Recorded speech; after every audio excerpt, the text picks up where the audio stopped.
Pequeño detalle. Muy difícil. Un No, es sociólogo. que veía como una transmisión, pero no, no decía. Aparecía en mi Facebook la pantalla del Zoom, pero ahí va. Perdón. Por favor. Bueno, ahí dice sí, Colección Historia del Presente está transmitiendo en vivo. Así que ya.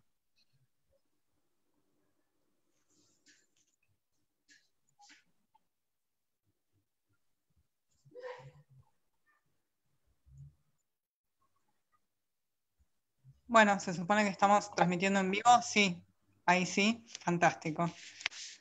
Bueno, comienzo yo entonces con esta presentación del libro Desarrollo y Dependencia desde América Latina, que se ve al revés, por el efecto de la cámara, Problemas, Debates y Conceptos, que es el quinto libro de la colección Historia del Presente, mientras vamos esperando que se sumen más personas al Facebook de Historia del Presente. Bueno, dar la bienvenida a este encuentro virtual del estilo que nos hemos acostumbrado en este año tan particular. Y mientras doy la bienvenida, agradecer a nuestros comentaristas, en primer lugar a Andrés Kossel, a quien vamos a escuchar en un rato, también a Fernanda Beigel, a quien también vamos a escuchar comentando distintos aspectos del libro. Fernanda Beigel tuvo un problema personal, entonces no va a estar sincrónicamente, pero nos grabó un video que vamos a pasar en un ratito. Y bueno, mi papel es contar un poco cómo va a ser esta presentación. Vamos a tener dos presentadores, un presentador y una presentadora, en rigor. Después vamos a escuchar a uno de los autores, un autor estrella desde México, a José Gandarilla. Y un poco para enmarcar y dar los primeros pasos, decir dos palabras sobre este libro, en mi caso, una de las compiladoras, Ana Grondona, y después le voy a dar la palabra a mi otro compañero compilador, Andrés Seyman, que también va a estar así haciendo la introducción. Estamos algunos de los autores y autoras, creo que todos. Está bueno, Ramiro Covielo, Celeste Viedma, Diego Hiller, Igal Kesterman, y estamos... los nombré a todos, muchachos, o me olvidé de alguien. Háganme así. Todos y todas, fantástico. Bueno, estamos acá en estos cuadraditos de la pantalla. Bueno, decir algunas pequeñas cuestiones sobre cómo se originó este libro, que decía es el quinto título de la colección Historia del Presente, Desarrollo y Dependencia desde América Latina, Problemas, Debates y Conceptos. Es un libro que retoma un camino que habíamos emprendido en un libro anterior de la colección, en Estilos de Desarrollo y Buen Vivir, que es un texto que se publicó en 2016. Un libro en el que revisábamos unas discusiones particulares de la teoría del desarrollo, que fue las discusiones alrededor de estilos de desarrollo entre el 69 y el 81 en América Latina, que tenía toda una serie de especificidades, y poníamos en aquel libro, que no es el que presentamos hoy, poníamos en relación esas discusiones con las cuestiones más recientes del buen vivir, según se desarrollaron sobre todo en Bolivia y en Ecuador. A raíz de ese trabajo en 2016 nos nació la necesidad de profundizar en los estudios sobre las teorías latinoamericanas del desarrollo, con la impresión de que había algunas cosas de la narrativa circulante que no nos terminaban de cerrar. Por ejemplo, cierta cronología que supone que esas discusiones parten de un momento muy específico del tiempo, en 1949, según algunas cronologías muy precisas. Otra cuestión de la narrativa que supone que las discusiones del desarrollo en América Latina circularon con un sentido norte-sur, y que luego la teoría de la dependencia habría como contestado polémicamente a ese modo de producción teórica. Nos surgió la necesidad un poco de recorrer de primera mano los textos fundantes de lo que se denomina las teorías del desarrollo en América Latina, y también, no solamente los textos fundantes, sino muchos textos más bien marginales, y la necesidad de combinarlos con algo que no necesariamente se lee de modo conjunto. A veces los especialistas son distintos, por un lado las teorías del desarrollo, y por el otro los que se centran en el problema de la dependencia, en las teorías de la dependencia. Y en ese camino se sumaron otros compañeros, entre los que habíamos estado en el trabajo anterior estaba Celeste Viedma, estaba Ramiro Covielo, otros compañeros que estuvieron en aquel trabajo no estuvieron en este, pero en esta nueva aventura de lecturas también nos surgió la necesidad de profundizar en cuestiones de las que conocíamos mucho menos, sobre todo alrededor de la teoría de la dependencia, y ahí el papel de Andrés Seyman, de Diego Hiller, que estuvo un rato y después se fue a México, y también de Igal, fue clave, porque venían con mucho más bagaje en esas indagaciones. Luego tuvimos un momento también clave en este proceso de trabajo, que era un proceso de lectura y de discusión de textos. En el 2017 organizamos una mesa en el Congreso de Economía del Centro Cultural de la Cooperación, alrededor justamente de estas lecturas que estábamos teniendo, con algunos primeros esbozos de texto. Ahí tuvimos el gusto de contar con la participación de José Gandarilla, quien vino con un texto alrededor de distintas cuestiones vinculadas a las teorías de la dependencia y también a las cuestiones del desarrollo y también a las resonancias más contemporáneas de estas discusiones. Y un poco ahí terminó de cuajar la cosa y se empezó a armar este índice del libro, que seguimos desarrollando. Ya veníamos trabajando desde 2016, 2017, 2018, después vinieron los tiempos de la crisis macrista que tuvo sus correlatos en términos editoriales, y después la pandemia, y finalmente podemos estar presentando este libro hoy, que entonces conjuga distintos textos que van abordando estas discusiones a partir de ciertos problemas y preguntas que justamente buscan poner en relación lecturas, autores, textos claves que no necesariamente se leen de modo conjunto. Y para decir las últimas palabras por mi parte en esta instancia, después seguimos con el grupo de lecturas, aunque algunos compañeros y compañeras fueron por otros rumbos en función de sus intereses y sus propias trayectorias. Seguimos heridos a estas lecturas, y ahora estuvimos trabajando el año pasado. Este año la pandemia nos supuso un obstáculo. Estuvimos trabajando en lecturas de puesta en relación de estas problemáticas con algunos abordajes de autores postcoloniales, sobre todo en relación a las cuestiones de cómo pensar la modernidad, la temporalidad y la espacialidad desde algo así como el sur global.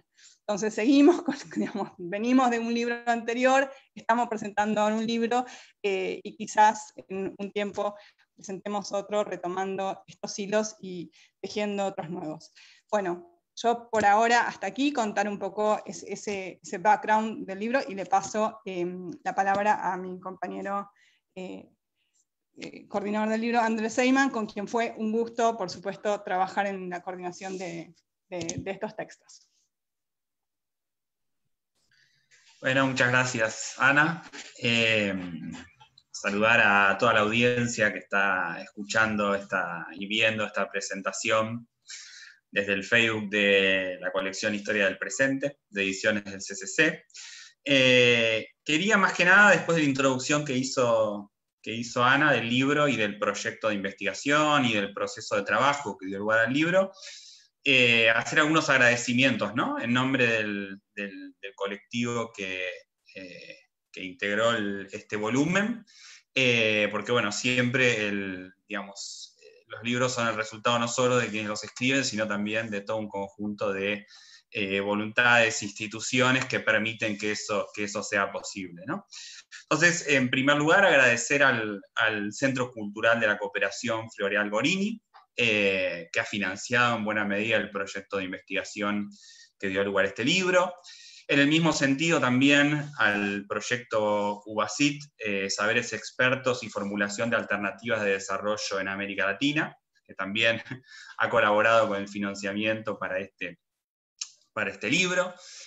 Agradecer también al Departamento de Economía Política del Centro Cultural de la Cooperación, y en especial a su coordinador Martín Burgos, porque fue al interior de ese departamento del CCC, donde se desarrolló el proyecto de investigación que tuvo como resultado la publicación que el día de hoy estamos presentando. También un agradecimiento muy especial a Ediciones del Centro Cultural de la Cooperación, que al fin y al cabo es el sello editorial por el cual ha salido el trabajo que escribimos. En especial, agradecer la paciencia, el tesón del coordinador de Ediciones del CCC, Javier Marín, y también a Ximena Otero de Ediciones del CCC, por la colaboración permanente, por la calidez. Un abrazo especial para Javier y para Ximena. Y también agradecer, esto es importante, a compañeros y compañeras del equipo de investigación que dio lugar a este libro, que si bien no están presentes en el volumen, por lo menos de manera taxativa, participaron de todo el proceso de discusión que tuvo como resultado este libro. Así que saludar a Paula Aguilar, a Victoria Aidar y a Nicolás Calcaño, que esperemos estén mirando del otro lado. Les mandamos un abrazo grande y un agradecimiento por las discusiones compartidas, de las cuales damos de alguna manera cuenta en las palabras preliminares del libro que escribimos junto con Ana. Bueno, dicho eso, ¿no? Hechos los agradecimientos pertinentes y correspondientes, ahora sí, presentar a quienes van a comentar y en esta presentación del libro, a quienes les agradecemos profundamente la disposición a esta altura del año, en este año tan complejo y tan complicado. La verdad, toda la voluntad de participar, realmente les agradecemos profundamente por eso. En primer lugar, vamos a escuchar, como decía Ana al comienzo, un video que nos dejó Fernanda Beigel, que es investigadora principal del CONICET, es profesora titular de Sociología Latinoamericana y directora del Centro de Estudios de la Circulación del Conocimiento, CSIC, en la Universidad Nacional de Cuyo de Mendoza, Argentina. Luego, una vez que termine el video de Fernanda, va a comentar Andrés Kossel, que lo pueden ver en pantalla, que es doctor en estudios latinoamericanos por la Universidad Nacional Autónoma de México y sociólogo por la Universidad de Buenos Aires, con estudios postdoctorales en el Colegio de México. Es investigador del Consejo Nacional de Investigaciones Científicas y Técnicas, CONICET, radicado en la Universidad Nacional de San Martín. Así que bueno, si les parece, a continuación vamos a escuchar el video con los comentarios que nos dejó grabados Fernanda Beigel.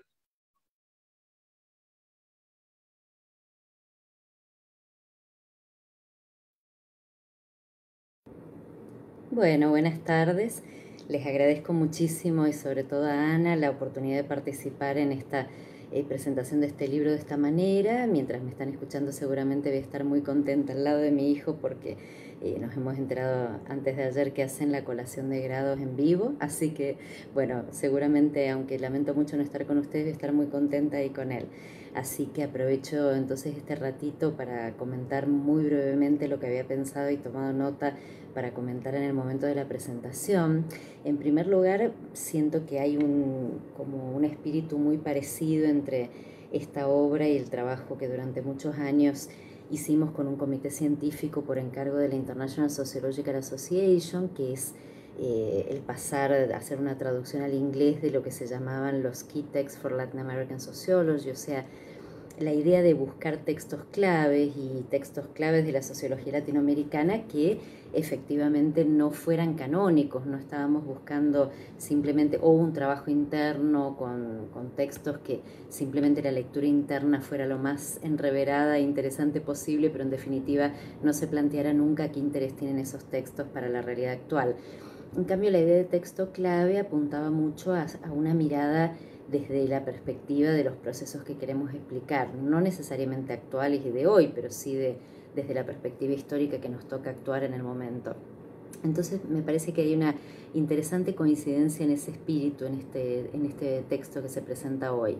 Por el otro lado, voy a concentrar estos minutitos nada más en un aspecto que me me pareció interesante de los varios que quería discutir con ustedes y que se sintetiza porque creo que el prólogo sintetiza mucho el proyecto del grupo que viene trabajando hace tanto tiempo en estos temas y discutiendo y animando una conversación importante respecto de estos grandes autores y clásicos, digo bien autores porque son mayormente masculinos, ¿no? Sobre el estructuralismo y la teoría de la dependencia. Y me voy a referir en particular dentro de el prólogo, como decía Diego Giller, hay un punto en donde plantea, bueno, ¿por qué la teoría de la dependencia tiene un lugar menor dentro de esta obra? Creo que esa pregunta no está contestada en este prólogo, pero sí hay un análisis que parte de la idea de la regla de las 3D, del desarrollo, la dependencia y la democracia, que varios han intentado y varias continuar. Pienso en Maristela y yo coincido plenamente que la idea de las D es una metáfora muy interesante, ¿no? Además de las D que agrega Maristela, pensar por ahí una última D más actual que tiene que ver con si las D fuesen el eje de las discusiones de nuestra sociología latinoamericana, la D de la dominación creo que es la que realmente nos atraviesa en la última década o las últimas 2 décadas y hasta el día de hoy. Ahora, ahí hay un interesante planteo, no sé si Diego estarás ahí, no te conozco por otro lado, pero sí conozco a este querido amigo Andrés Steinman y bueno, y Ana, que te he conocido en este periodo. Pero me parece que ahí hay un juego interesante que me hubiera gustado mucho discutir con ustedes, decía, que es agregar algo que existía, por supuesto, en el debate, que es la D de la derrota, pero agregarla en esta metáfora de las D, me parece que le otorga a las teorías de la dependencia una especie de peso analítico a la idea de la derrota, que de alguna manera se convierte en la llave para explicar el menor peso que tuvo la teoría o las teorías de la dependencia después de los 90 para adelante. Y ahí me parece que sería interesante discutirlo, ¿no? Yo cuando escribí en 2004 aquel ensayo para Claxo, que se publicó en 2006 sobre vida, muerte y resurrección de las teorías de la dependencia, trataba de plantear esto en estos términos, o sea, aquella derrota por izquierda que sobre todo muchos intelectuales ingleses planteaban al dependentismo tenía mucho que ver con la suposición de que todo el concepto o el enfoque de lo nacional había sido el eje en el fondo, más allá de las discusiones sobre las oscilaciones entre el enfoque de clase o el enfoque de nación, el cambio internacional de la década del 80 al 90 y sobre todo la supuesta desaparición del Estado-Nación como unidad de análisis fuerte, efectivamente le daba una razón fuerte. Pero sí creo que hubo otras formas, no le llamemos de derrota, porque es esa derrota política la que en este juego o metáfora están planteando en este prólogo, pero sí creo que hubo otras debilidades de la teoría de la dependencia y no necesariamente las planteadas por todo el debate desde el 78 por lo menos al 89, si incluimos todo el debate inglés, por ejemplo, también, y que visto desde la periferia, pero especialmente desde América Latina, tiene mucho que ver con las limitaciones que la teoría de la dependencia tuvo en cuanto a la articulación de la clase y de la nación, y no de la perspectiva de lo étnico y de la raza que después vino a jugar un papel fundamental. Entonces, ¿cómo ocurrió por lo menos esto en mi itinerario? Y tuvo que ver con una especie de hiato, no sé, que todavía no me explico muy bien, que ocurrió entre tantos años que dediqué a José Carlos Mariate y al estudio de los años 20, a la comprensión incluso de la categoría de dependencia en ese periodo y en su pensamiento, a toda la relación después que fui comprendiendo entre el diagnóstico que hacía Mariate y cómo Aníbal Quijano tomó después su diagnóstico de la heterogeneidad estructural, pero sin embargo creo que hace muy poquito y prácticamente en esta publicación de los Key Texts for Latin American Sociology, en ese estudio introductorio, recién ahí pude empezar a pensar en Mariátegui como padre fundador de la sociología latinoamericana, y ahí es donde este enfoque de lo indígena, el enfoque de lo étnico y de la raza empieza a tomar cuerpo para mí en todo el siglo XX y sí hiere de alguna manera al dependentismo con su ausencia. Entonces me parece que si hoy, aún pasada la derrota política, aún en la discusión donde yo completamente estoy de acuerdo en que la derrota por izquierda que se le asignó era injusta y fue retomada por muchos, ¿no? Y muchas en los años 90, el dependentismo. Creo que sí, efectivamente, una de sus principales limitaciones tenía que ver con la dificultad de incorporar los otros costados de lo que hoy llamamos interseccionalidad. Entonces me parece que uno de los diálogos fundamentales ahí, y no obturando al dependentismo, pero sí con la necesidad de articularlo en la línea más bien de Quijano, prefiero, ¿no? Y no del poscolonialismo, está la relación entre dependencia o la teoría de la dependencia y las teorías del feminismos del sur, las teorías también de la indianización de la política que ocurre con Evo en Bolivia y con todas sus dificultades y complejidades para analizar aún ahora que lejos de la derrota parece que estamos en una victoria en Bolivia, ¿no? Así que esos eran los comentarios que quería hacer y les pido mil disculpas por no estar y un abrazo muy grande desde Mendoza.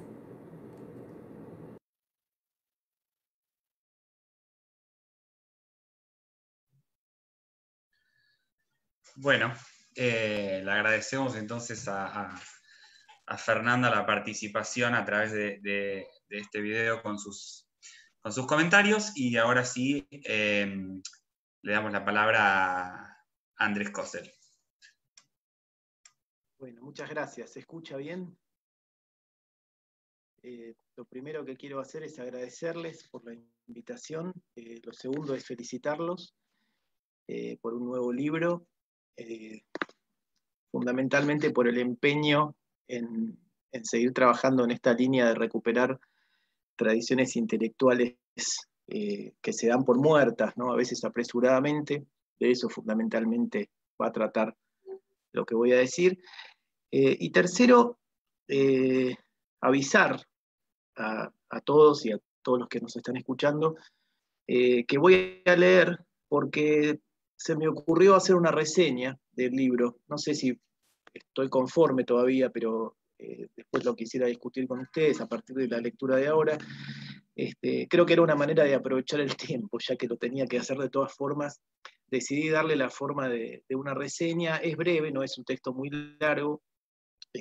Quizás ganamos que nos aburrimos un poco por el ritmo de la lectura, pero nos aburrimos menos tiempo y de una manera más controlada, argumentalmente. Dice más o menos así. Después les quiero preguntar algunas cosas sobre la historia del grupo para poner bien los datos, pero después de eso, dice: el volumen invita a los lectores a continuar el ejercicio de relectura de una serie de obras y debates correspondientes a la fase clásica de las ciencias sociales latinoamericanas, es decir, al tercer cuarto del siglo XX, interrogándose de manera frontal sobre su eventual vigencia teórico-política en el contexto actual. Se consideran así, y acá es una lectura más o menos del índice. Yo creo que todas las personas que están escuchándonos lo conocen, pero por las dudas haya alguien que no tenga el libro y no conozca, voy a hacer como una especie de punteíto del índice, que es lo que uno hace en el primer o segundo párrafo de toda reseña. Se consideran los vínculos entre desarrollo y dependencia, centrando la atención en ese extraordinario lugar de condensación que es dependencia y desarrollo en América Latina, ensayo de interpretación sociológica de Caruso y Faleto. La cuestión de la temporalidad en un conjunto de aportes en torno al desarrollo, poniendo de relieve que se desplegaron allí fuertes y distintas torsiones respecto a una imagen lineal progresiva y acumulativa del tiempo. El tratamiento del Estado y del poder político en una amplia serie textual que va desde Germania, Lechner y Zabaleta, pasando por Marini y varios más. La crisis de divisas, sobre todo en Germani, Portantiero y Lechner. El cálculo de la viabilidad política en Matus, Barsaski y Alfredo Calcaño. La cuestión del consumo, también en un amplio arco de autores que comienza por Alejandro Bunge y llega hasta nuestros días, pasando por Prebisch, Furtado y Ferrer. Acá hay una coincidencia importante con lo que decía recién Fernanda. Escribí esto sin saber lo que ella iba a decir. El convite alcanza una fulguración intensa en el prólogo de Diego Hiller, en particular en el apartado titulado El juego de las D. Esta propuesta de las 5D, desarrollo, dependencia, democracia, dictadura, derrota, es expresiva de un modo relativamente consensuado de interpretar la historia reciente de América Latina, al menos para aquellos que nos definimos como críticos o progresistas. Desde este mirador, la derrota supuso el relegamiento al pasado de la revolución y de su narrativa de futuro. A mí eso me parece algo clave, lo conversamos alguna vez con Andrés. el estrechamiento de la democracia a su versión liberal procedimental y la debacle del significante de dependencia y de las teorías a él asociadas, a lo que se refería recién Fernando. De ahí las preguntas que se plantean en el prólogo, que me parece que son las preguntas claves: ¿cómo conceptualizar la etapa actual? ¿Es la categoría post-neoliberalismo una categoría apropiada? ¿Hasta qué punto? ¿Cómo pensar el neoliberalismo y su persistencia? ¿Qué vigencia tienen los significantes de desarrollo y dependencia hoy? Las calas o las incisiones perfiladas en cada uno de los capítulos están orientadas por este abanico de interrogantes. En ese sentido, digo que este prólogo de Diego Hiller no es un prólogo más, como a veces hay prólogos artificiosamente insertados, digamos, es un prólogo de verdad, cuya lectura permite realmente organizar el abordaje de los materiales subsecuentes. ¿Sí? Me parece un prólogo muy oportuno y relevante. No sé qué está pasando con esto de donde estoy leyendo, que se me escapa de la visión. A ver. Entonces paso a lo que a mí más me concierne, que es la relación entre este libro y los estudios de la historia de las ideas o el pensamiento, que es un poco mi área de especialidad. Voy a hablar menos, por lo tanto, de la cuestión económica, del consumo, de la crisis de divisas, de eso no sé demasiado, aprendí mucho leyendo los textos que hay allí, los recomiendo mucho, pero no me van a escuchar a mí opinar sobre eso, ahora por lo menos. Lo que quiero decir es que la relación entre este libro y lo que llamamos estudios de las ideas o del pensamiento remite a varias dimensiones y habilita la apertura de algún debate. Precisamente por eso vale la pena revisar algunos de sus flancos. Me llamó la atención un párrafo que está en la presentación firmada por Andrés y por Ana, ese párrafo que habla de la vinculación de este libro con la urgencia política, ¿no?, de nuestro tiempo. Dicen Andrés y Ana: la urgencia nos impulsa a la vez hacia la historia y hacia la teoría, vaya paradoja. Sitiados, como por momentos nos sentimos, vislumbramos que las discusiones que queremos y necesitamos dar en el presente no pueden caer en la tentación de apresurados parricidios. Quizá por eso mismo también sabemos que no pretendemos regresar sobre esos debates con las preguntas de la historia intelectual. Podemos valernos de sus hallazgos, claro, pero nos anima más bien un espíritu teórico. En cualquier caso, son las preguntas de nuestro presente las que nos animan y con las que debemos saldar cuentas, razón por la que, sin pretender abordajes exhaustivos o sistemáticos, hemos trabajado al nivel de conceptos y problemas antes que el de obra o libro para romper con una mirada museística e impulsar un uso más profano o incluso herético de los textos. Se trata, como puede advertirse, hasta ahí la cita, ¿no?, de una invitación a releer con un criterio presentista y animado por un espíritu teórico, un corpus textual que a su vez se define como abierto y en construcción. O sea, hay un intento de renovar el corpus, de buscarle diagonales.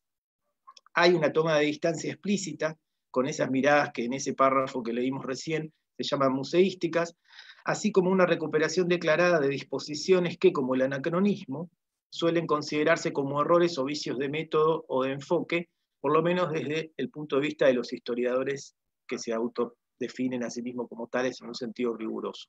Desde mi punto de vista, este gesto primordial se cuenta entre los puntos más interesantes y destacables de este libro y de todo el esfuerzo de este grupo de trabajo. Porque, digo yo, la incuestionable relevancia de los aportes de la historia de las distintas expresiones del pensamiento, que es a lo que yo me dedico, no debiera conducirnos a pensar que la actualidad ya no requiere pensamiento, o que ese pensamiento solamente podrá tener validez en la medida que proceda de o se encuentre eclesialmente ligado a los centros mundiales de producción teórica. Pensar de este modo podría dejar a nuestras ciencias sociales y también a muchos otros cauces de nuestra cultura en una situación en la que se combinarían dependencia, parálisis y cierta proclividad a funcionar únicamente como proveedoras de material empírico, más o menos exótico, más o menos ilustrativo de aquella producción teórica, derivando todo eso en una enorme dificultad para la acumulación y la sedimentación teórica y cultural, que creo que es uno de los principales problemas que tenemos cuando hablamos de estos temas. Las rupturas con la experiencia, entre las cuales el parricidio cultural, que es mencionado en el párrafo que leímos recién, es un ejemplo entre otros posibles, pueden derivar en combinaciones esquizofrénicas, donde quienes intentan pensar el presente desconocen las tradiciones acumuladas, en nombre de puestas al día o giros copernicanos, en nombre de puestas al día o giros copernicanos. ¿Por qué no puedo ¿Por qué están dando mal? Está funcionando mal la tablet, discúlpenme, no entiendo qué pasa. Nunca en la vida me pasa esto de que se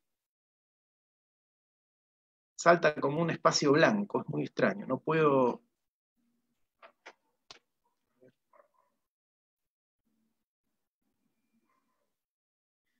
Muy extraño lo que pensé, se me va a un espacio en blanco y no puedo continuar leyendo.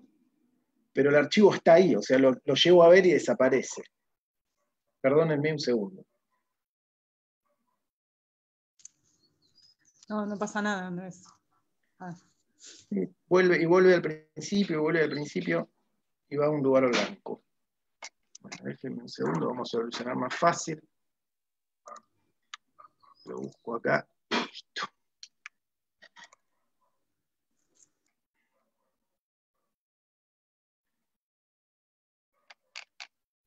Voy a empezar de vuelta ese último párrafo porque era un párrafo largo. Y bueno, las rupturas con la experiencia, entre las cuales el parricidio cultural es un ejemplo entre otros posibles, pueden derivar en combinaciones esquizofrénicas donde quienes intentan pensar el presente desconocen las tradiciones acumuladas en nombre de puestas al día o giros copernicanos supuestamente impostergables, y quienes intentan pensar el pasado quedan eventualmente relegados al rol de anticuarios con poco o nada para decir sobre el presente y sus exigencias y turbulencias.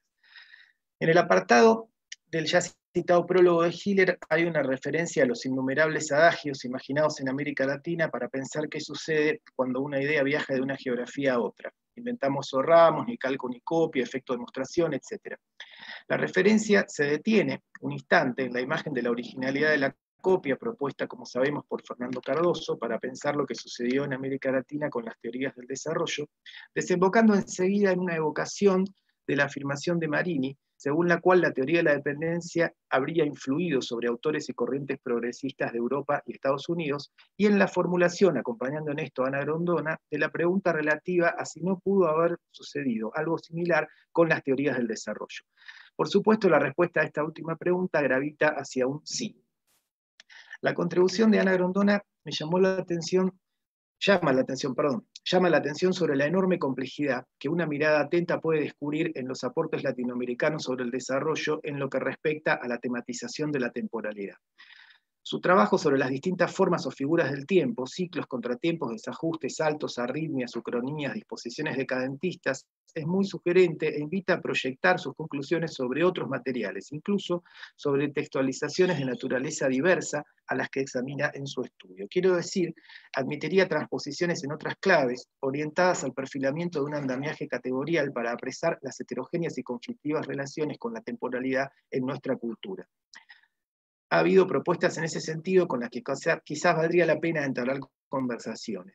También es destacable, a mi modo de ver, el acento colocado por la autora en la conveniencia de conocer nuestras propias tensas, complejas y complicadas tradiciones. Hay varias zonas del libro que ofrecen aportes seguramente relevantes para los interesados en las filiaciones y conexiones intelectuales. Es el caso, por ejemplo, de la puesta de relieve de los vínculos entre las ideas de Furtado, Ferrer y Nurkse, profesor de la Universidad de Columbia de origen estonio, en la contribución de Ramiro Covielo. Es el caso también del esfuerzo por centrar los aportes de vertientes y debates como el llamado pensamiento latinoamericano sobre ciencia y tecnología, y el denominado debate sobre los estilos de desarrollo en relación con series textuales más conocidas y transitadas. Este afán detectable, por ejemplo, ya en el libro anterior, pero también en este libro, en los aportes de Grondona, Viedma y Covielo, permite apreciar aires de familia y varios matices de gran interés, que aún para los que andamos leyendo esos textos son también novedosos y estimulantes. En lo que respecta al espíritu teórico que anima la compilación, los aportes recuperados son múltiples y numerosos. Quizás corresponda destacar el caso de Norbert Lechner, evocado en más de un capítulo. Refiriéndose a la crisis del Estado en América Latina, en particular a su capítulo segundo, Andrés Seyman señala que hay ahí una serie de indicaciones relativas al vínculo Estado-sociedad civil, a las mediaciones entre lo político y lo económico en sociedades caracterizadas por la hegemonía externa y la heterogeneidad estructural, que podrían abrir, comillas, a un vasto y necesario programa de investigación sobre las formas contemporáneas de la dependencia en América Latina. Un vasto programa de investigación basado en esas indicaciones de Lechner. Entre paréntesis, como decía también creo Fernanda, el libro carece de conclusiones generales. Implícitamente, los autores parecen invitarnos a construir algo semejante a una conclusión por nuestra propia cuenta y riesgo. Entonces veamos cuál sería mi conclusión. Una posible conclusión podría tener que ver con advertir que por ser mayormente simplificadora y escasamente sensible a los matices, tensiones y torsiones, buena parte de la embestida crítica actual contra la noción de desarrollo omite señalar que no pocas de sus propias premisas, argumentos y puntos de fuga ya habían sido a veces muy bien tematizados en intersticios, pasajes, obras, vertientes y contrapuntos de toda aquella fase clásica. No hubo un único desarrollo posible entonces, tampoco lo hay ahora, de ahí la pertinencia de la probable moraleja que apunta a recuperar la noción de estilos de desarrollo. En esto encuentro, por supuesto, fuertes líneas de continuidad con los aportes que integran el libro de 2016, Estilos de Desarrollo y Buen Vivir. En cuanto a la noción de dependencia, y en particular a la relación que denota, resulta difícil imaginar hoy escenarios asociados a su superación, menos a su superación por una vía revolucionaria como se pensaba en aquella época. Las relecturas emprendidas en este sentido parecen invitarnos más bien a una más adecuada caracterización de sus formas concretas. La referencia a los históricamente variables márgenes de autonomía no parece guardar demasiada relación con una tematización de superar por la vía revolucionaria, como decíamos, el vínculo dependiente. Sí aparece asociada a la perspectiva de avanzar algunos pasos en algún tipo de desarrollo, sin olvidar lo recién indicado acerca de los estilos y demás bemoles y sostenidos a los que es preciso atender al referirse a dicho significante. Un pequeño paréntesis tendría que ver con consignar una casi ausencia, la de Sergio Baú, autor de algunos aportes, como Tiempo, Realidad y Conocimiento, Catástrofe Política y Teoría Social, cuya consideración me parece a mí podría enriquecer el planteamiento general que se está buscando, entre otras cosas en lo que respecta al señalamiento tan lúcido que hizo Baú en más de una oportunidad a los límites de las ciencias sociales realmente existentes. Más allá de ese paréntesis, es claro que este libro ofrece varios flancos para pensar y discutir en torno a los sentidos, modos y alcances de releer textos antiguos. La apuesta es clara, es una tentativa inspirada políticamente y animada por un espíritu más teórico que museístico. Espíritu teórico, en este caso, no tanto en relación con construir una teoría de las ideas o del pensamiento latinoamericano, cuanto de una teoría social latinoamericana. Enseguida voy a volver sobre esa distinción. Los autores revisados son invitados a una conversación que está teniendo lugar en nuestro tiempo. No sin algo de irreverencia, no sin algo de espíritu lúdico, el riesgo de anacronismo implicado en la operación se asume, como decíamos, de manera abierta, aunque sin dejar de lado el rigor en los análisis. También se asume de manera abierta cierta osadía desestabilizadora, tanto del canon más o menos establecido, como de las interpretaciones más cristalizadas. Problematización, lectura a contrapelo o a contramano, herejía, poner a los autores a jugar contra sí mismos, etc., son imágenes a las que los propios autores acuden más de una vez para caracterizar su empresa. Todo esto, sin duda, es admisible y si se lo hace bien puede tener efectos saludables. Intentando avanzar unos pasos más en esta misma dirección reivindicadora de la densidad de nuestras tradiciones intelectuales y culturales, me pregunto si la mentada osadía no podría ampliarse hacia una zona no demasiado transitada y sin embargo crucial, la de los estudios de las ideas y del pensamiento. Me refiero con esto a la posibilidad de retomar con parecida determinación tradiciones específicamente latinoamericanas, no exclusivamente, sino específicamente latinoamericanas, de lecturas y relecturas, de identificación de inestabilidades y tensiones, de trabajo en torno a las formas de nuestra experiencia de la temporalidad. Estas tradiciones existen, en el libro aparece por ahí el nombre de Gruner mencionado, un nombre indiscutible en esto, ¿no? Seguramente esas tradiciones que existen requieren quizás, seguramente quizás, mayores niveles de sistematización. Se pueden nombrar, no sé si nombrar, pero digo, hay reflexiones como las de Biagini, como las de Roy, sobre el pensamiento alternativo. La palabra alternativa es varias veces empleada en lugares relevantes en el libro. Quizás merezca como categoría teórica un tratamiento específico. También están las reflexiones sobre la utopía y sus variantes, hay un montón dentro de la tradición latinoamericana, además de los autores recién mencionados, Roy, Biagini, está Cerruti, Insa, Hinkelhammer, Guadarrama, etc. Y hay también varios otros aportes más en diversos registros y tesituras. La crítica de textos literarios, por nombrar uno, que acaso valdría la pena retomar. O sea, hubo personas que intentaron también pensar cómo la heterogeneidad de nuestras sociedades vive en el plano de la cultura y de los textos. Y me parece que es una búsqueda muy parecida a la que plantea este libro en relación con la teoría social, y que sería interesante pensar no solo una teoría social, sino también una teoría de nuestra cultura, una teoría de nuestro pensamiento, ¿no? De cómo funcionan ciertas cosas en nuestro pensamiento, y creo que también hay tradiciones que valdría la pena retomar, rediscutir, puesto que también nos proponen modos de aprender las formas en que se ha elaborado simbólicamente la conflictiva heterogeneidad latinoamericana.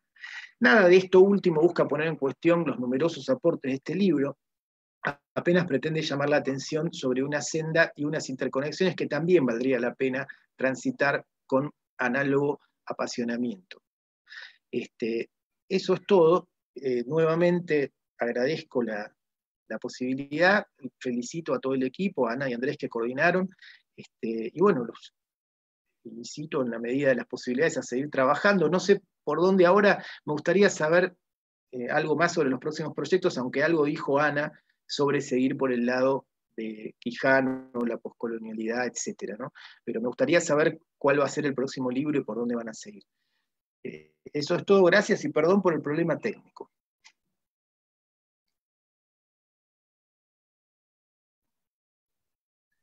Muchas gracias. Bueno, muchas gracias, Andrés, por los comentarios muy interesantes, todos como siempre. Para seguir pensando, ¿no? Para seguir trabajando. Queríamos aprovechar también esta presentación, que contamos con la presencia de José Guadalupe Gandarilla Salgado, quien no solo es autor de uno de los capítulos de este libro, sino también es investigador titular del Centro de Investigaciones Interdisciplinarias en Ciencias y Humanidades, CEICH, de la Universidad Nacional Autónoma de México. Imparte clases en el programa de posgrados en estudios latinoamericanos también de la misma universidad, entre otras cosas que podríamos decir de su extenso currículum. Y teníamos ganas, que ya que tenemos entre las virtudes de la virtualidad, es que podemos contar con su presencia desde México, ¿no? Así que queríamos aprovechar para también tener de él algunos comentarios, así que le doy la palabra a continuación y agradecerle profundamente por participar de aquel Congreso de Economía Política en aquella oportunidad, por exponer en ese momento su ponencia, por enviarnos su capítulo para el libro y por participar desde ya el día de hoy. Así que muchísimas gracias. Bien, agradezco enormemente la oportunidad que me brindan los coordinadores de este libro para de nueva cuenta cruzar muchos itinerarios no solo con quienes me precedieron en el habla, sino con otros que estamos conectados, que además lo hacemos a través de lazos muy fuertes de afectividad y amistad. Realmente el libro es muy interesante para mí también por estas líneas de itinerarios, que en el caso de un texto que yo mande hacia la Argentina, siempre es también un vínculo pues a una tierra muy querida, porque igual ahí está residiendo, vive mi hijo, quienes me conocen. Entonces siempre que tengo oportunidad doy una vuelta por allá, siempre soy bien recibido. Y ahora tengo además la satisfacción que hace 2 días mi hijo me cantaba las mañanitas desde allá. Entonces es un vínculo muy fraterno que hemos ido reconstruyendo. Y bueno, este libro es el síntoma también de ello.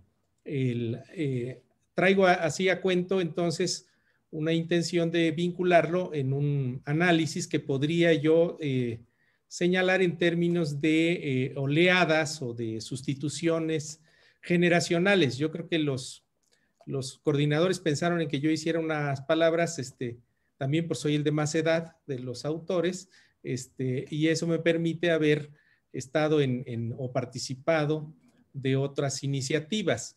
Pienso, haciendo más explícita la relación que ya señalaba Fernanda Beigel, en ese volumen justamente que se fue publicado por Claxo en su momento, en el 2006, con el título de Crítica y Teoría en el Pensamiento Social Latinoamericano, que permitió que nos reuniésemos algunos de esos autores en la conferencia de Río de Janeiro organizada por Claxo en el 2006, entre otros a los que recuerdo muy fraternamente, Carlos Eduardo Martins, Alfredo Falero, la propia Fernanda, Néstor Coan, quienes habíamos participado de esa iniciativa, que era un libro que reunió los trabajos presentados en su momento a un concurso de los de Claxo. Y ahí traigo a cuento otra historia que es justamente la que acá en la Ciudad de México me permitió, en ese sentido, o nos permitió a quienes participamos de esa reunión, juntar también a los dos que habían sido los ganadores de un concurso organizado también por Claxo con relación a la temática de la dependencia y la figura de Rui Mauro Marini y la obra de Marini. En aquella ocasión, lo podíamos hacer de ese modo, nos juntamos en una cantina de Coyoacán, en esa zona, en la Guadalupana. Pudimos contar con la presencia de dos, amigos, colegas, digamos, que era Diego Hiller y Juan Cristóbal Cárdenas Castro, quien había resultado también ganador de ese galardón. Y dije, bueno, pues es que están acá los dos en la Ciudad de México y a lo mejor no se conocen y sería interesante que platicásemos. Lo hicimos en un tono quizás más lúdico en aquella ocasión, pero los temas eran muy semejantes a las exigencias que nos planteaban aquí los presentadores, ¿no? Es decir, volcar las reflexiones que tienden a plantearse en términos de la posibilidad de alcanzar las condiciones de autodeterminación y de autonomía, y que no son solamente las condiciones económicas que permiten las estructuras mundiales, sino también las condiciones de la autonomía en la producción intelectual.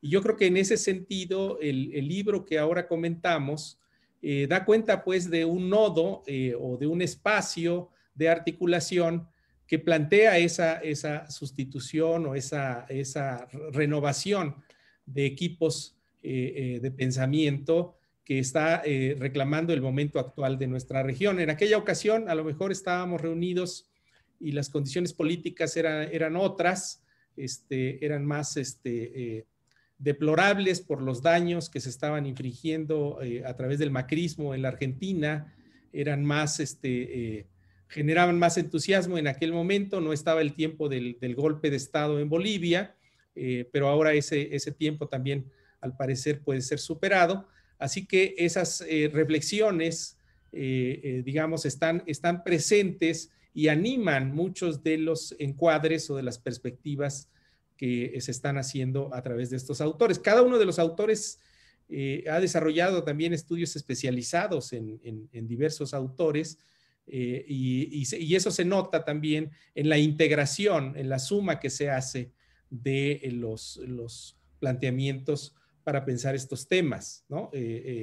Tanto Andrés Seyman como en sus trabajos sobre Agustín Cueva, que he tenido oportunidad de leer por otros motivos, los trabajos de Ana Grondona, que ha elaborado con respecto a Aldo Ferrer, entre otros, los trabajos también de Diego sobre René Zabaleta, cruzan estas páginas como reflexiones muy creativas a propósito de estos temas. El planteamiento que hace nuestro presentador, Andrés Kossel, en términos de la integración de las cuestiones de historia de las ideas, pues corresponde a una exigencia también de un programa que ha sido muy desarrollado acá en términos de los programas que integra el programa de posgrado en estudios latinoamericanos. Habiéndome tocado hace unos años la posibilidad de participar de la coordinación de ese programa, puedo decir que en efecto esos planteamientos a través de equipos, no solo del lado de quien nombró Horacio Ceruti, sino también del trabajo de Horacio Crespo, muy vinculado a lo que se hace allá, reflejan, digamos, una intención que también cruza ese itinerario, ¿no? La vinculación o el conocimiento que yo tengo del trabajo de Andrés Kossel también va en esa línea, también de ese itinerario que cruza el programa de posgrado en estudios latinoamericanos. De tal manera que para mí es muy satisfactorio no solo que me hayan permitido participar del libro a través de ese capítulo, sino también de las reuniones, de ese par de reuniones en conmemoración, y que se desarrollaron también en un centro muy querido, el Centro Cultural de la Cooperación Floreal Gorini, sobre la calle de Corrientes, porque en ese espacio ya, digamos que yo había visitado también en otras ocasiones, tanto para recoger publicaciones, acudir a su librería, como para saludar a Atilio Borón, hace un vínculo también en ese aspecto el libro, porque esto que trazan como un proyecto que comparó los procesos que se abrían entre 2006 y 2007, pues hablan también de ese cambio de estafeta, ¿no? Que cuando Atilio dirigía Claxo, se hizo efectivo, digamos, una integración panorámica de la región, una integración muy fuerte de equipos de trabajo, y hoy Claxo es una red inmensa, y tanto lo que él conducía en su momento, el PLED, como ahora los trabajos de ustedes en el Centro Cultural de la Cooperación, pues ya reflejan esa maduración. La última conferencia de Claxo, a la que pudimos también asistir con mi compañera Aide, nos permitió en una sesión muy grande sobre el pensamiento de Marx aprovechar la ocasión para mirar ya parte de ese trabajo que ya anuncian del proyecto hacia dónde se está conduciendo. Recuerdo muy bien las intervenciones de Martínez Peria y de Diego a propósito de Gruner y de otros autores en una reunión que también pudimos acudir en aquel momento, saliendo a las carreras hacia otra mesa de trabajo. Pero bueno, habla de esa vinculación tan fuerte que yo mencionaba, pero sobre todo del itinerario de discusión que parece incansable. Yo por eso me separo un poquito de esa línea, digamos, que haría un poquito más grande dentro de todas las Ds a la D de la derrota, porque me parece que esa dimensión, pues es una dimensión de la disputa política, es una inflexión que siempre encuentra un ciclo también en otro momento de progresividad, de avances y retrocesos en nuestra región, que esa es la historia pues que nos ha conducido la situación de nuestra integración dentro de la lógica del mercado mundial capitalista, y dentro de la producción mundial de las ideas también en ocasiones, cuando priva esa visión, digamos, de que nosotros somos más bien consumidores de las producciones teóricas de otros lados, y no buscando en su dignidad, que es por la que luchaba Martí a fines del siglo XIX o Mariátegui en los años 30 del siglo pasado, en términos de señalar justamente la posibilidad de construir desde acá un pensamiento con firmeza. Y en esa línea yo creo que va una vinculación que ahora que aventuran que están siguiendo ese trabajo, ya se mencionó también, en cierto modo, en esos itinerarios que señalaba hace un momento en términos de lo que se trabaja desde acá, en el posgrado. Les puedo anunciar que, por ejemplo, la relación que en un trabajo que está citado en ese texto a través de los ensayos que ha hecho Juan Cristóbal Cárdenas entre el giro dependentista y el giro decolonial, como se ha visto una suerte de dimensión dominante de los discursos sobre la llamada colonialidad o decolonialidad, más que diría yo de la poscolonialidad.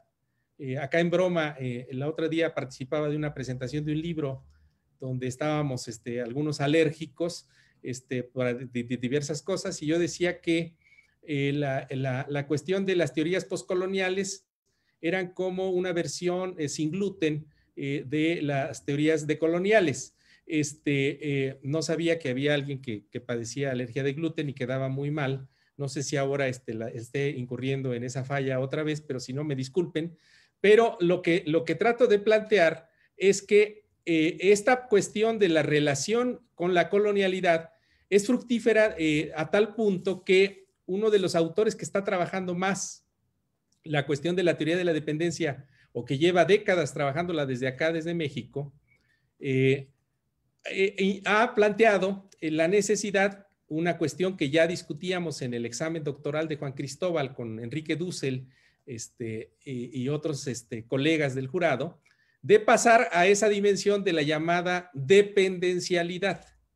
Y este colega, en un libro que está por aparecer, ha tomado, como dicen ustedes, ha tomado la posta y está planteando la necesidad de pasar a una discusión de esa naturaleza. Lo cual no me parece solamente una cuestión de atrapar parte del debate de la trayectoria intelectual, sino atrapar una dimensión más de lo que fue el paso de las formulaciones de las relaciones de dependencia a las discusiones sobre las características de las economías dependientes y a esta estrecha vinculación, es decir, la condición relacional que plantearía justamente el núcleo de nuestros problemas o nuestras virtudes, porque también pueden ser vistos de esa manera, de nuestra heterogeneidad histórico-cultural estructural. Con esto último cierro mi comentario y agradezco enormemente la oportunidad que me han dado de hablar en esta ocasión. Muchas gracias.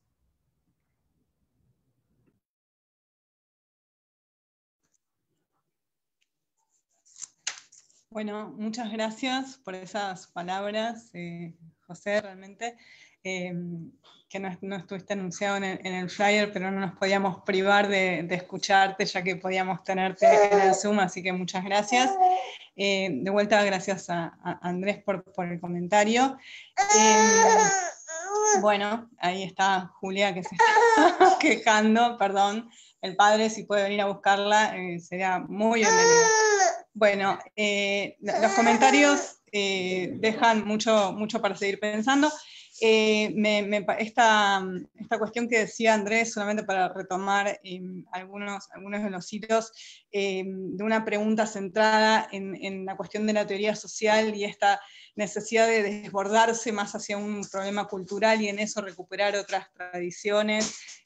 Tomé nota de algunos autores y me parece sumamente sugerente, porque en ese camino de lecturas nos apareció el barroco, la cuestión del barroco como también una dimensión para seguir tejiendo, y más que en nuestras lecturas actuales, en realidad prepandémicas, más que irnos para el lado de colonial, que estuvimos ahí visitando un poco, estábamos en la dimensión postcolonial, más Chakrabarty y Spivak y todo lo demás, pero porque encontrábamos algo de la pregunta más de los estudios culturales, más por la literatura, que yo creo que sin saberlo y muy a tientas, tenía que ver con esto que menos intuitivamente nos está devolviendo Andrés Kossel, como esta necesidad de hilvanar estas preguntas más por la teoría social y ampliarlas a una reflexión sobre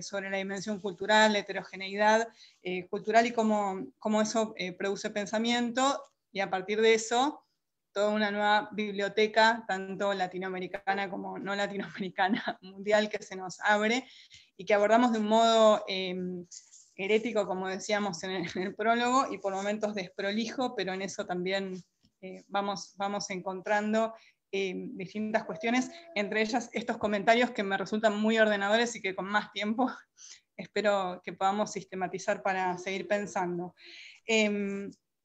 Agradecerles a todos y todas por este tiempo. Yo creo, Andrés, haceme cualquier señal si me estoy olvidando de algo importante. Brindar virtualmente, ahí va a hablar Andrés, dale. No, supongo, me pongo en el lugar de la audiencia que estuvo escuchando los comentarios tan interesantes y seguro se preguntan cómo pueden hacer para comprar el libro, ¿no? Yo en su lugar me preguntaría eso. Entonces, para satisfacer esa pregunta, les doy la información a continuación. Pueden escribir un correo a ediciones@centrocultural.coop, de cooperativa por supuesto, ediciones@centrocultural.coop.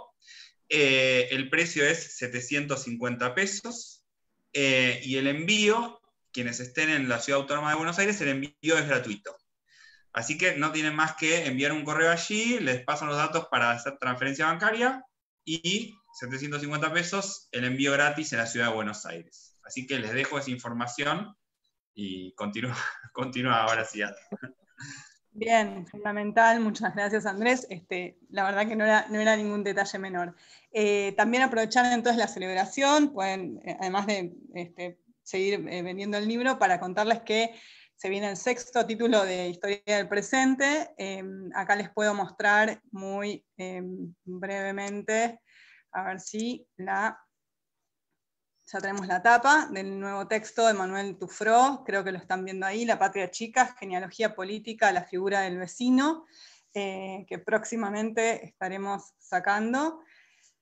También un poco retrasado por los tiempos pandémicos, pero bueno, también celebrar que la colección sigue sumando títulos y aprovechar la presentación de este desarrollo y dependencia de América Latina para también hablar del que sigue. Así que bueno, ahora sí, brindar virtualmente con todos y todas, nuevamente agradecerles porque ha sido un año muy difícil, diciembre nunca es fácil y de este año mucho menos. Muchas gracias por todo el trabajo, en particular Andrés por la reseña, que buenísimo, que ya tengas el texto escrito, nos viene bárbaro, muchas gracias, triple gratitud. Bueno, creo que eso es todo. Espero que hayan visto a los autores y autoras que estuvieron en esta presentación. Gracias a los autores y autoras que estuvieron en esta presentación. Queríamos darle algún viso de presencialidad y por lo menos estuvimos todos con nuestras caritas aquí en el Zoom. Así que bueno, muchas gracias a todos y todas y nos estamos viendo en la próxima.